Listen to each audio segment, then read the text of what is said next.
What is up, NFL fans of all ages? It is BKvoiceover here, and welcome to our first full round one mock draft with trades.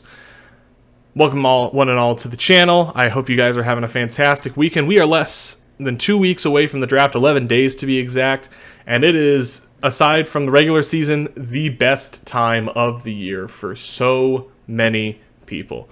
And if you're a draft nerd like me, if you love college football, or you just are really excited to see the amazing stories and potential that can be added to these teams, then I think you've come to the right place, because we are going to get right into the nitty-gritty, and we are going to be we're going to do a first-round mock draft, and there might be some potential trades in here as well.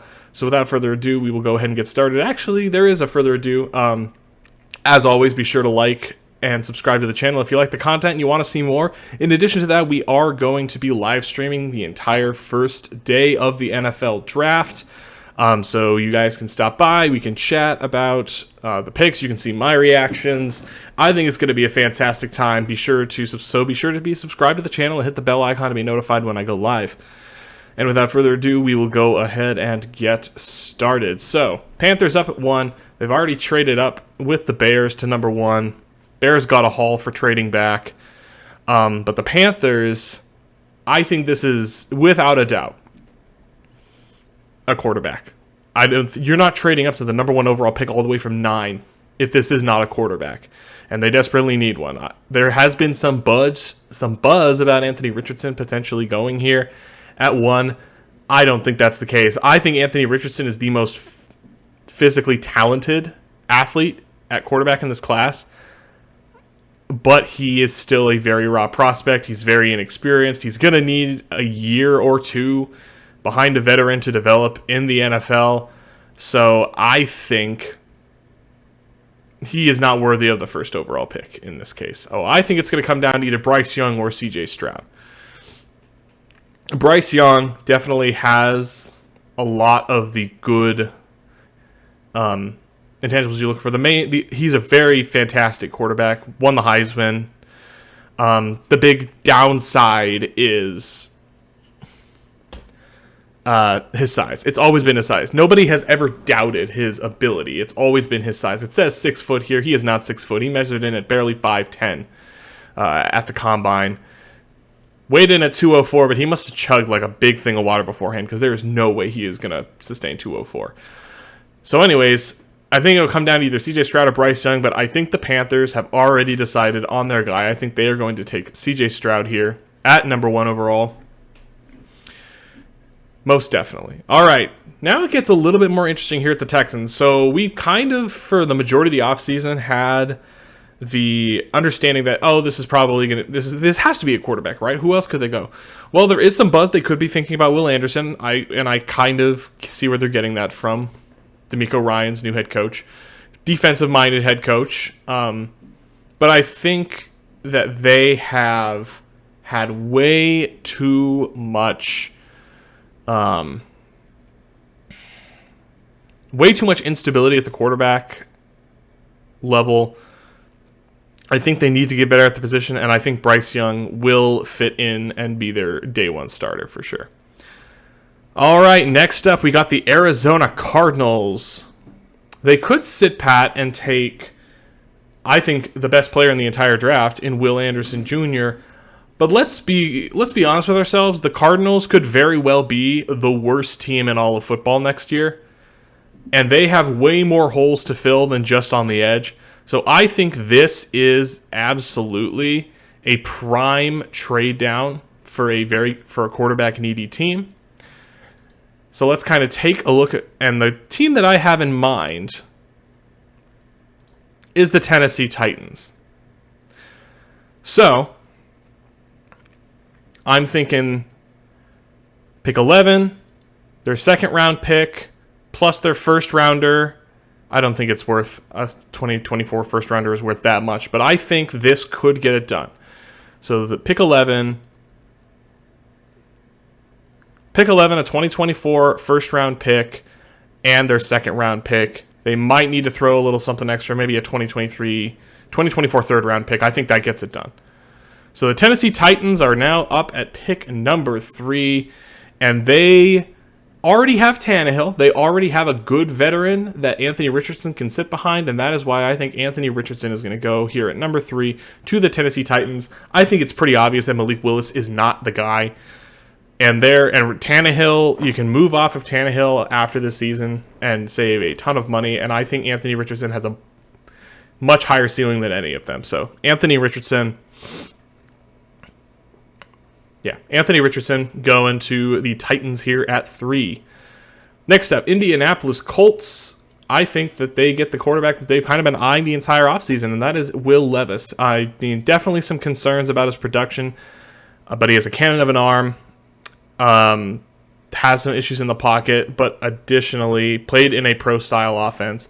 I think Shane Steichen will really like Will Levis there.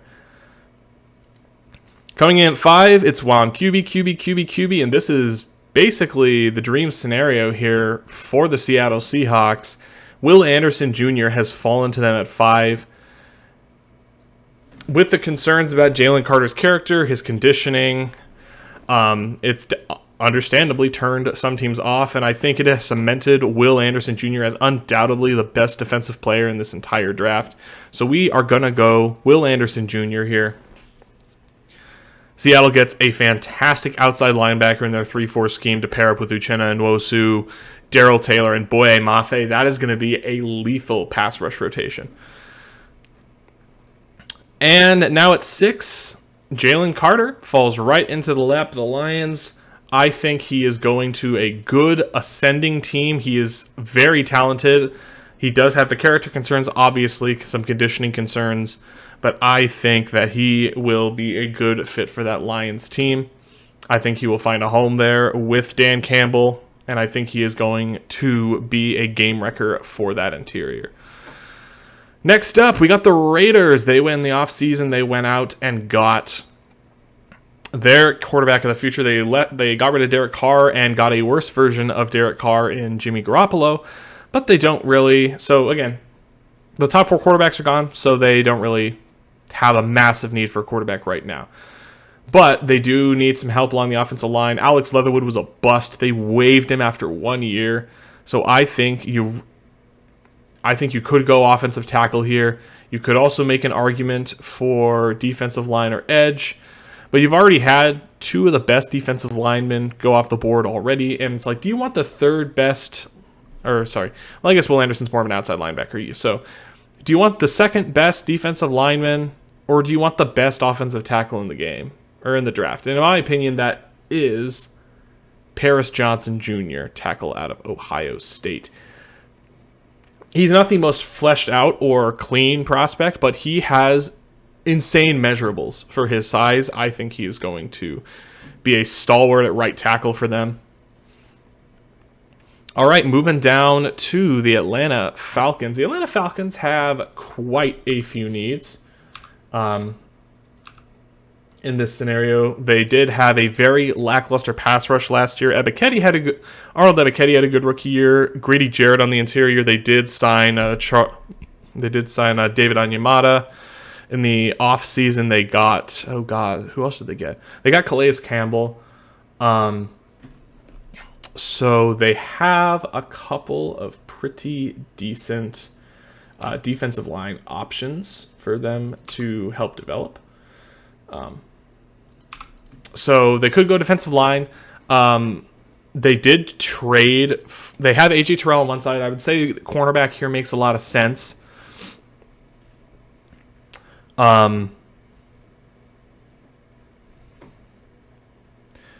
You could also say that defensive line makes sense. Quarterback, again, the top 4 quarterbacks are off the board, and Hendon Hooker is nowhere near deserving of a top 10 pick, let alone a first round pick, let alone a top 10 pick. So I think this is where we get another trade. So this time around, I have the Patriots calling in. Patriots, they have their own defensive troubles. They have their own offensive line troubles. I think they are going to trade up ahead of the Bears, who could very well go and get one of these top offensive line prospects. And they are going to jump the Bears. So let's go see. Where do I find New England? There he is. So I have the Patriots trading up from 14. They will trade, let's say, a third. Let's say a third and a fourth. That's about right. Yeah, third rounder and one of their fourth rounders to trade up with the Atlanta Falcons. I think that is a fantastic pickup. And they go out and get another one of the stud offensive tackles in this draft, and that is Peter Skoronski. Even if he doesn't play tackle, he can play guard, and there is kind of a guard need where in New England, they just need to revamp that entire offensive line. But Peter Skoronski is a New England Patriot. And where did I have Peter? There you are. I'm also going off of my own big board, not necessarily the big board that they have on here. All right, the Chicago Bears. Now available in 9. So the top 2 tackles are off the board. The Bears, their wide receiver need is much lessened because as part of that trade with the Panthers for the number 1 overall pick, they got DJ Moore. So they actually have a good 1-2 punch. So DJ Moore is going to be your wide receiver 1 with Darnell Mooney. Chase Claypool can be a decent wide receiver 3 for Velus Jones. I'm not giving up on Velus Jones yet. So at wide receivers, less of a need. The top 2 tackles are off the board. Broderick Jones here could potentially be an option, but I think that they are going to focus on that terrible defensive line from last year. Their offensive line last year was so bad. They lost a ton of pieces, losing Akeem Hicks, losing Robert Quinn, losing Roquan Smith. So I think they are going to use this opportunity to help revamp that defensive line, and I'm going to have them starting by taking Tyree Wilson, the 6'6", 275 edge defender out of Texas Tech. Very stout run defender. Needs to improve a bit as a pass rusher, improve his get off the ball. But I think he will be a stud pass rusher, just a stud lineman for the Bears. All right, we are at number 10 now. The Eagles are playing with house money. They got the 10th overall pick. They just went to a Super Bowl last year. They could go a lot of different ways with this, but the way that they've always done is they've always focused on addressing the trenches, both offensively and defensively. So it could be a couple of interesting ways to go here. But I think the way that they need to go is to throw that out the window because, yes, they did agree to re-signing James Bradbury, I think, to a 1-year deal. And then they also brought back Darius Slay. But again, Darius Slay is getting up there in age. James Bradbury is also on a 1-year deal. I think you need to bring in their replacement. And I think he's right here at 10. I think he is falling to you. And I think you go out here and you get Christian Gonzalez, the corner out of Oregon.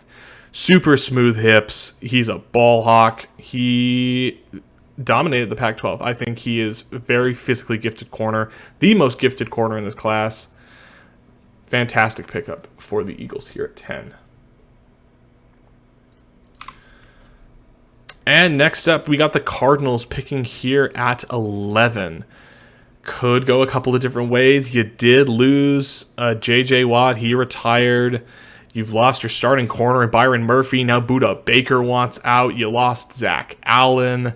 Kyler Murray's not going to be ready to go. Your offensive line is in tatters. This could, again, they have so many holes, and this feels like a place to just go best player available. They do need an edge rusher. They also need a replacement at the corner spot. So I have them going out and getting the second best corner in this class, but it's pretty close between him and Gonzalez, and that is Devon Witherspoon out of Illinois. Absolute ball hawk, amazing in press coverage, and he just bullies guys in the tape that I've watched. So yeah, fantastic get for the Arizona Cardinals. And now the Texans are up here at 12. They are picking again. They took Bryce Young out of Alabama. And they already traded Brandon Cooks in the offseason. They're really struggling with their top wide receivers. I think you get your new quarterback, you get him a true number 1 wide receiver, potentially. Easily the best slot receiver. I think easily the best receiver in this class. That is Jackson Smith-Njigba out of Ohio State. Definitely help your young stud quarterback, your new franchise quarterback out. All right, pick 13. Pick 13 for the Jets. I think by far and away their biggest need is offensive tackle. Dwayne Brown getting up there in age. He has 1 year left on his deal. Mekhi Becton, his entire career so far has just been hampered by injury after injury after injury. I feel as though the play here is to go after a high upside tackle, very raw tackle, but I think has the measurables and the ability to be a stud tackle, and that is Broderick Jones out of Georgia.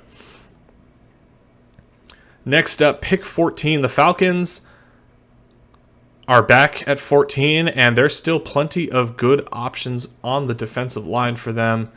I am going to go and pick a guy who adds a bit more bulk and is a little bit of a different frame than the guys that they took last year in D'Angelo Malone and in Arnold Ebiketie. I have them going out and getting Myles Murphy. He fell down draft boards a little bit earlier in the year just because he's a very raw prospect, but he had such a good pro day that he's kind of gotten back up. I think he somewhere between 10 and 20 is probably the perfect range to get Myles Murphy. So Myles Murphy, the slide finally ends here at 14. Or I guess slide is the wrong way to put it. I think this is the perfect spot for him to go. Next up, we have the Green Bay Packers, and they kind of have a ton of needs. I think they're rolling with Jordan Love as their new quarterback, it sounds like. Robert Tonyan, I think, signed with the Bears, if I remember correctly. Feel free to correct me in the comments if I'm wrong on that. But I'm pretty sure Robert Tonyan is gone. They need some help off the edge. Tackle is a big need. Bakhtiari just can't stay healthy. But again, the top 3 tackles are off the board here. I don't think tackle makes a ton of sense here. In this case, I am just going to go best player available for me for them. And that is going to be none other than my top tight end in a very loaded tight end class. And that is Michael Mayer out of Notre Dame. He's a fantastic blocker, great hands, a little stiff when in his route running ability, but I think he is a game-breaking franchise tight end, the best tight end in his class, and I think he gives you a lot of what you need for this Packers team. Washington Commanders. This could be a lot of things. They need to revamp their offensive line. Could use a replacement for Daron Payne, but none of those really make sense here. But I think the one position that I think makes a ton of sense for them to go here is to fix their corner room, because it has just been a turnstile in the cornerback room for them. So I'm going to give them my 3rd best corner on the board. That is Joey Porter Jr., son of that Joey Porter. I think he would be a fantastic get for this Washington team. Now we are at 17, and the Steelers are, at this point, they are mad as hell because they want a Joey Porter here at 17. Corner definitely a need for them. I think they've helped. They lost Cam Sutton in the offseason, so they definitely need to get better. They got William Jackson from the Commanders, but he has fallen very much out of grace from how he was when he was playing for the Bengals.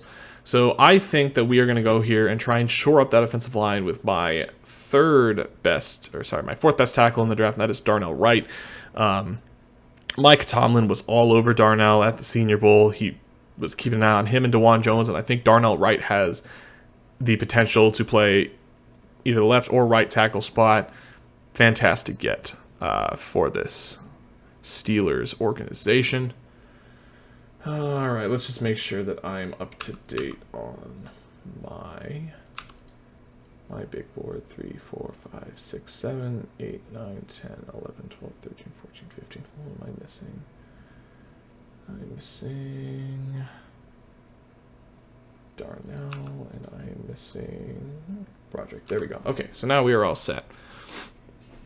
Now at 18, we have got a stud defensive lineman here for the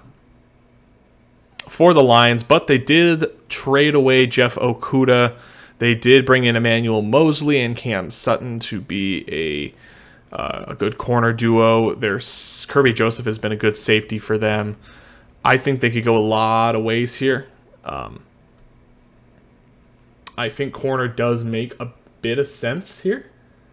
I could see a couple of other ways to go about it, but I think what I am going to do is I'm going to have them take... I guess another defensive lineman doesn't make here. I'm going to have them go a route I haven't gone before, but I think I'm liking a lot more. They did lose TJ Hawkinson, or they traded him to the Minnesota Vikings. I think this is an opportunity to potentially get TJ Hawkinson, but better, in Dalton Kincaid out of Utah. He is a massive pass-catching threat. Some even say his ceiling could be Travis Kelce, which is, like, I think, insane. But hey, to each their own. I think Dalton Kincaid could be a great option for a very needy Lions team. That offense is already great, and this just makes it all the better. Pick 19. This Buccaneers team has massively fallen out of grace. Tom Brady retired. They lost a lot of their players. They're massively over the cap. They had to make a ton of cuts because of that. Baker Mayfield is their starting quarterback right now. I don't see them taking a quarterback here. It just doesn't make a ton of sense. So, best ways that I can think of them to improve this offense without going quarterback or upgrading at other spots is I have them taking Bijan Robinson, running back out of Texas. Easily the best running back in this class. I'm very hesitant to take running backs in the first round unless they absolutely are like stellar, and I think Bijan is a stellar running back. He's an elite receiving threat too. He is just a guy that breaks tackles and just makes guys look silly. So I think this is a fantastic pick for a rebuilding Buccaneers team. All right, here we are at pick 20. The Seahawks picking again. They took Will Anderson with their first pick to help give them an elite pass rusher off the edge. And there are additional discussions because they could use some more defensive line help. They did do a decent job. They went out, they got Draymond Jones.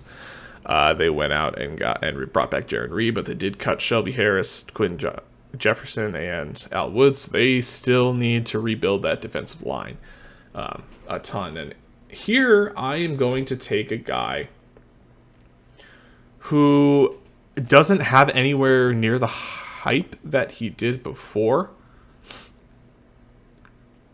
but I still think is the type of guy who I think Pete Carroll and their defensive coordinator is going to fall in love with. I am going to go out and give them Brian Bresee, defensive tackle from Clemson, former 5-star recruit, the top recruit in his class. Has had production concerns, has had some character concerns, but I think those are all overblown. I still think he is an elite athlete on that defensive line, and he is just a nasty, nasty player in run defense and in rushing the passer. Super athletic for the position. I think Seattle is going to really appreciate a guy like Bresee on their defensive line. And next up at 21, we got the Chargers. I think if Bijan Robinson was available here at 21, I think the Chargers would be all over that. Austin Eckler wants to be traded. But instead, I think that they should go and get the second best wide. They need some help on the wide receiver. Mike Williams suffered a major injury last year. Keenan Allen is noticeably regressed last season. So I think going wide receiver here makes a ton of sense. I have them taking... This is my second best wide receiver in the class, and that is Quentin Johnston, the wide receiver out of TCU. Ravens also, I was kind of thinking wide receiver would be a top pick for them. But at the same time, they already went out and they just signed Odell Beckham Jr. They brought in Nelson Aguilar. And then they also got Rashad Bateman, who should be back. So I think that wide receiver core is going to be noticeably better. And I think there's such good wide receiver talent that the Ravens can get on day 2 of the draft that I think that they might go here and fill another need on their team as a pass rusher or in their cornerback room. And I'm going to take, in my opinion, the best player available at this spot, and that is Nolan Smith, the edge rusher out of Georgia. Definitely undersized for an edge rusher, but he is one of the best. He's the best run defender in this entire class, which is insane. At his size, I think he needs to develop more as a pass rusher, and I absolutely think he will. I think the Ravens find a great way to use their defensive ends in a lot of interesting ways. So yeah, Nolan Smith off the board to the Ravens. All right, next up on the board, we have the Minnesota Vikings. They bought in Byron Murphy from the Cardinals, a big upgrade to their secondary because they absolutely need it. It's not enough. They need some more great weapons in that secondary, and it just that defense in general has been massively lacking. And I think they need to go corner here. As much as I believe there's some great defensive line talent here, I think corner here has to be it. And I'm going to go with the best defensive back, or not just corner, just best defensive back in general. And I'm going to go Brian Branch. He can play in the box. He can play single high. He can play deep. And he can play in the slot as well, which is very fantastic. He's fallen a little bit from where I had him on my board earlier in the season, but I still think he is one of the better defensive backs in this draft. So I think they get a fantastic player in Branch.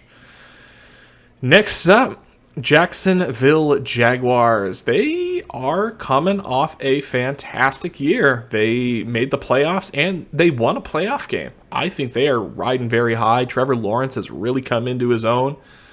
And I think you really need to add some more fuel to that fire.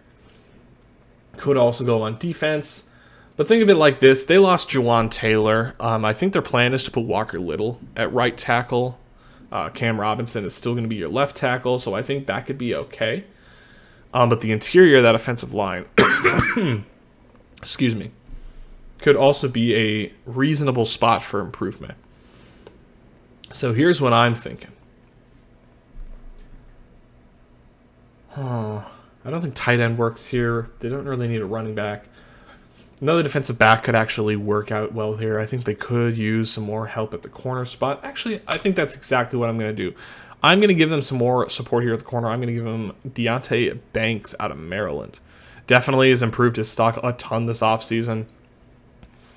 Catapulted him. I don't think he's a lock to go round one. I think late round one, early round two is probably where he will go. Pick 25, the Giants are ecstatic because they have their guy, I think one of their favorite guys in the draft, and probably one of my favorite receivers in the draft. And that is Zay Flowers is right here for the pick. I know they've done some work to bring in some wide receiver help during free agency, but I think they really need to get younger at the position. And Zay Flowers reminds me so much of Tyler Lockett in all the best ways. I think he's a fantastic pick. I think the Giants are going to love it. All right, moving on to the Cowboys. Lost Dalton Schultz, tight ends in need, but I don't really want to take a tight end. I don't think there's any other tight ends worthy of a round one pick. Could use some help on the defensive line. Actually, that's exactly where I'm going to go. I'm going to give them my best player left on my board, and that is Kalijah Cansey, the defensive tackle out of Pittsburgh. You know, undersized interior pass rusher out of Pittsburgh, so obviously the comparisons to Kalijah Cansey are going to fly, and that's just how it is. But I think Kalijah Cansey is a fantastic interior pass rusher. He's a fantastic gap penetrator and disruptor in the backfield. Run defense with his lack of size is always going to be a concern, but I think it's a all right way to go about it. Buffalo Bills here at 27. Excuse me. I've given them interior offensive line pretty much every draft now. And I think I have to do it again. I think that they just need to get better on that offensive line. Give Josh Allen some more support. I'm going to have him take Osiris Torrance. If you want a move blocker that's great at the second level, Osiris Torrance is not going to be that. Osiris Torrance is a phone booth of a man. And he is just going to stonewall you. But he's not a great mover. But I think that they got to improve the interior of that offensive line. Next up, Bengals. They lost Von Bell. They lost Jesse Bates. Their safety room is annihilated, but I don't see a safety that I'm comfortable taking here in the first round. The only one I would have been okay with was Branch, and he's already gone. So I feel you just kind of go... Excuse me. I think you go ahead and you try to upgrade Get some more weapons in your cornerback room. Try to reinforce that secondary a little bit more. I like Cam Smith. He's my next best corner on the board out of South Carolina. Very deep corner class. I think the Bengals are really going to like this guy. Total ball hawk. Has a great nose for the football. 29. We got the Saints. So the Saints, Derek Carr is their new quarterback. They had to do a ton of cleaning out of their roster just to get into cap compliance. And their defensive line last year was utterly horrendous. So to help fix that, I have them taking Lucas Van Ness, defensive end out of Iowa. 265, built more like a 4-3 defensive end. Bruiser, great bull rusher, very raw prospect, but I think he could. There's lots of places that have him going top 10, top 15. I don't get that. I think this is about right. This is the earliest I would take Lucas Van Ness, I think, in this scenario, but I think he is a solid get for them. All right, Eagles at pick 30. I've already deviated and had them take a cornerback as their first pick. Now I'm going to go back to what I think that they are going to enjoy very much. And I am going to have them take, I think, one of the most underrated defensive linemen in the draft. And that is Keon White. I think he is absolutely a first-round pick. 286, 6'5". He is a massive bruiser, defensive lineman that the Eagles will absolutely adore. I think this is a no-brainer. I think the Eagles will jump at the opportunity to go out and get Keon White here at 30. And then last but not least, Kansas City has quite a few needs. They need some help on the defensive line. They lost their starting left tackle last year in Orlando Brown. He went to the Bengals. They also lost their starting right tackle in Andrew Wiley, but they did sign Jawan Taylor. But they do have a massive hole at the other tackle spot, and that is why I have them going out and taking my next top tackle on the board, and that is Anton Harrison out of Oklahoma. And that concludes the first round, our first round mock draft. So, first pick, just to recap, CJ Stroud of the Panthers. Let's go this one. This one is a little off. So first pick, CJ Stroud to the Carolina Panthers, Bryce Young to the Houston Texans, Anthony Richardson to the Tennessee Titans, Levis to the Colts, Will Anderson to the Seahawks, Jalen Carter to the Lions, Paris Johnson to the Raiders at 7, Skoronski to the Patriots at 8, Tyree Wilson to the Bears at 9, Gonzalez to the Eagles at 10, Witherspoon to the Cardinals at 11, Jackson Smith and Jigba to the Texans at 12, Broderick Jones to the Jets at 13, Miles Murphy to the Falcons at 14, Michael Mayer to the Packers at 15, Joey Porter to the Commanders at 16, Darnell Wright to the Steelers at 17, Kincaid to the Lions at 18, Bijan Robinson to the Buccaneers at 19. We got Brian Brezzi to the Seahawks at 20, Quentin Johnston to the Chargers at 21, Nolan Smith to the Ravens at 22, Brian Branch to the Vikings at 23, Deontay Banks to the Jaguars at 24, Zay Flowers to the Giants at 25, Kalijah Cansey to the Cowboys at 26, Osiris Torrance to the Bills at 27, Cam Smith to the Bengals at 28, Lucas Van Ness to the Saints at 29, Keon White to the Eagles at 30, and Anton Harrison to the Kansas City Chiefs here at 31. And that will conclude today's first round mock draft. Thank you guys so much for watching. As always, if you like the content, be sure to hit the like button and subscribe if you enjoyed and want to see more. And as I stated earlier, we are going to be doing a live stream of the first day of the NFL draft. So if you want to be notified of when that occurs, be sure to hit the bell icon as well to be notified whenever I post or whenever I go live. So thank you guys, as always, so much for watching. I appreciate you guys so much. Have a great rest of your weekend.